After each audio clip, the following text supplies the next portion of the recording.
আবাসিক হোটেল থেকে ৮ তরুণী আটক। কিশোরগঞ্জ শহরের ব্যস্ততম বাণিজ্যিক এলাকা গৌরাঙ্গ বাজারের আবাসিক হোটেল নিরিবিলিতে অভিযান চালিয়ে ৮ জন তরুণ তরুণীকে আটক করেছে পুলিশ।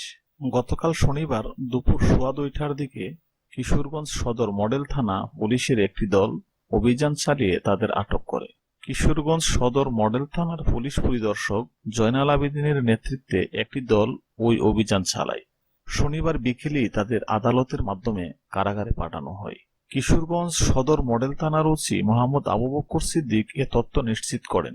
তিনি জানান, শহরের গৌরাঙ্গ বাজার মোড় সংলগ্ন এলাকার আবাসিক হোটেল নিরিবিলিতে অভিযান চালায় কিশোরগঞ্জ সদর মডেল থানা পুলিশ। অভিযানে হোটেলের বিভিন্ন কক্ষ থেকে 4 জন তরুণ ও 4 জন তরুণীকে আটক করা হয়।